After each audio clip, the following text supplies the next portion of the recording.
O sea, yo no tengo, no me piden algo especial para ser parte de su tribu. Si yo soy un joven, ¿cómo elijo la tribu a la cual quiero pertenecer? Mira, en mi iglesia también, Fernando, tenemos todo tipo de tribu que han llegado, ¿no es cierto? Y entre ellos, por ejemplo, gente como góticos, no sé si ellos... Mucho. góticos Sí. y cosas. Llegan...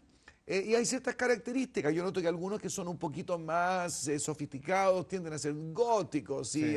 los que les gusta ir a los partidos de fútbol y mostrarse ahí violentos, quizás unos punk. Después aparecen otros que tienen el pelo por todos lados y se llamarían Spam, Pokémones. Pokémon, Explícame, hay muchos. ¿qué agrupa al joven? ¿Cómo se va orientando a uno de estos grupos? Sí, primero que nada, esto viene de un contexto familiar y social. El familiar, que más del 70% de estos jóvenes son de hogares mal constituidos. Eso. Ausencia de los padres, algunos padres alcohólicos, drogadictos, o simplemente ninguno de los dos. Son 60% de familias disfuncionales. disfuncionales. O sea, y aquí no es una exageración, yo creo que es mucho más. Yo Y creo eso no que le hemos sí. tomado el peso.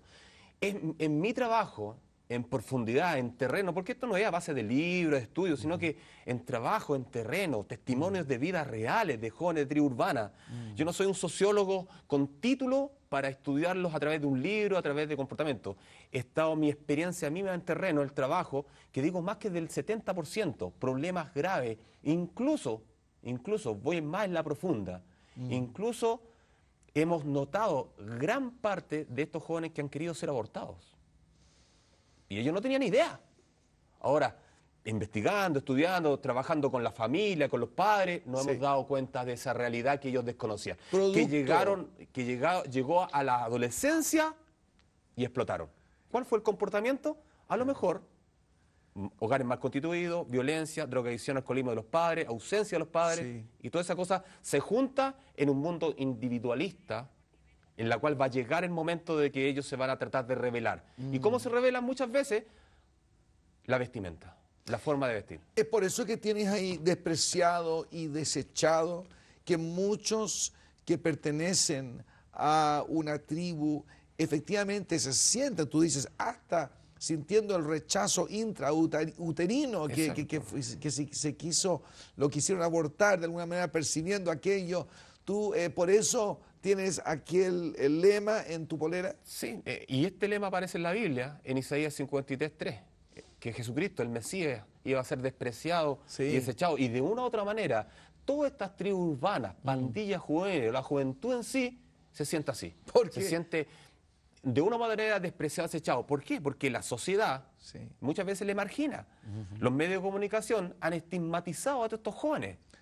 Vemos a un joven de negro, este es satánico. Ya. Vemos a un joven con los pantalones bajo la cintura, este es pandillero. Ya. Vemos a los pan, este es drogadicto, alcohólico. Y no, o sea, no podemos generalizar tampoco. Pero son así. no todos. Hay grupos satánicos, Obvio. hay grupos violentos, Sí, hay sí. droga, son Sí, malos. Sí, pero no podemos generalizar. No Entonces, generalizar. ahora vemos el contexto, las bases de su crecimiento están quebrajadas, Sí. están inestables. Entonces hay una sociedad que al verlo ya hay un rechazo. ¿Por qué? Porque la sociedad de hoy chilena no se ha preparado, no nos hemos hecho cargo de lo que Sí. está pasando en medio nuestro. Claro, lo aceptamos, pero lo aceptamos de lejos. Entonces Esto los se vemos ve- extraños, raros, como bichos raros. Y eso Ya. es complicado. ¿Y esto se divide según sectores o niveles socioeconómicos? Sí, aunque hemos notado que incluso estas pandillas juveniles, o más que nada tribus urbanas, en menos cantidad, pero también incluso están en el barrio alto. No hay distinción. Sí. No hay distinción. Están en todos lados. Por eso dije que en campo, ciudad, todo el asunto, muchas veces el contexto, a lo mejor el barrio alto es distinto al barrio un poco más periférico. Ya. A lo mejor el contexto distinto, a lo mejor otro el asunto, pero conlleva igual al joven de una u otra manera escudarse o buscar una careta para mostrar el descontento social existente de cada uno de ellos. Ya. Hay entonces un profundo descontento social Sí. que produce la tribu urbana. Exacto. ¿Y cómo funciona la tribu intragrupo? ¿Cómo funcionan entre ellos? ¿Hay un liderazgo? ¿Tienen reuniones para estrategar? ¿O solo se juntan socialmente? ¿Cómo funciona una tribu urbana? ¿Qué hace? La mayoría de las tribus urbanas no tienen un sistema de liderazgo.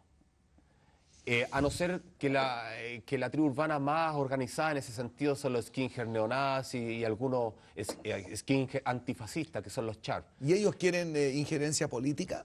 Muchas veces, porque adoptan, algunos skinhead incluso son, sobre todo los Ratch, adoptan todo lo que es el comunismo, les gusta mucho lo que es la política, pero un sentido de la política. Ahora, la mayoría de las tribus urbanas no hay un sentido de liderazgo, de un caperuso, simplemente tú te vistes como uno de ellos y pasas a ser parte de la tribu, no te demandan nada. Si te vistes así, si eres de tal contexto social, si vives en tal lugar, no te discriminan, o sea, te aceptan tal como estás cuando te vean que eres uno de ellos. Así Como simple. dices tú, gente los ve y inmediatamente presupone promiscuidad sexual, drogas, hasta crimen. ¿Cuán realista es un padre, por ejemplo, que ve a su hija interiorizándose a una de las tribus urbanas, que se preocupe o no se preocupe? Yo creo que lo primero que debemos hacer nosotros, como a lo mejor los padres, profesores, educadores, apoderados, debemos hacernos cargo de este asunto. O sea, Ya. debemos, de una u otra manera, no podemos evitar la masificación de las tribus urbanas. Ya están y van a seguir estando. Ahora, ¿cómo nosotros asumimos con responsabilidad el mundo adulto? ¿Cómo asume con responsabilidad lo que está pasando con nuestros adolescentes y con nuestros jóvenes? Lo primero que tenemos que hacer, interiorizarnos. Es como Jesús. Jesucristo Sí. nos dio un ejemplo de la sociología, de la antropología social, de Ya. cómo él llegaba a las personas y él observaba. Y al ver las multitudes, Sí. tuvo compasión de ellas.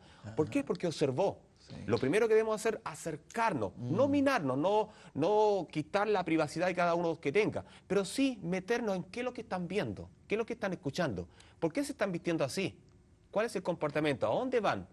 Entonces, meternos un poco, no dejarnos tan light, a lo mejor para que no nos molesten tanto, les digo, ya ahí está el computador, Sí. mínimo 6 o 8 horas, ahí anda donde tú quieras. Vístete como tú quieras. No, o sea, meternos un poco. No evitarle esas cosas, pero sí meternos un poquito en lo que está pasando con ellos. Jesús decía que veía las multitudes y además tenía compasión de ellas. Fernando, lo increíble es que tú efectivamente has de alguna manera desarrollado tu propia tribu urbana, pero es una tribu urbana cristiana que te vemos a ti vestido de esta forma. Eres un pastor evangélico. Y sin embargo, ahí tu polera muestra todo una codificación cristiana. ¿Por qué no nos explicas un poco cómo tu corazón siente compasión? Hablas de hacernos cargo y vamos a hablar de cómo podemos hacernos cargo de nuestra juventud hoy, pero me interesa tú en este momento, ¿por qué tú estás aquí con este movimiento despreciado, desechado? ¿Qué te lleva a interiorizarte tanto con ellos? Simplemente, Alfredo, y a todos los que están viendo este programa, simplemente usando el modelo de Jesucristo. Simplemente eso, nada más. Ya. O sea, el modelo, el requisito que Jesucristo nos manda es compartir con el otro y amarlo tal como está, Sí. tal como se vista, como hable, como se comporte, si está usando droga o no está usando droga, si tiene alguna inclinación sexual, si es lesbiana, si es homosexual, gay, travesti. Jesucristo no nos demandó a decirles o enrostrarles su pecado, nos mandó a amarlo Sí. tal como están. Ahora, el trabajo y el proceso que lo hace es Dios, transformación, vidas cambiadas, como un día me cambió a mí, y no podrá cambiar a los demás. Obvio que sí. Ahora, el trabajo es ese, sacando el modelo de Jesús. Un Jesús que compartió con prostitutas, con gente de la calle, Sí. con gente que era del vulgo, con gente, a lo mejor, estafadores, gente que engañaba. Con ellos invirtió tiempo. Sí. Incluso no les habló de religión, le habló de vida. Sí. Y ellos se dieron cuenta en su estado, en su condición, es decir, oye, yo necesito a Dios.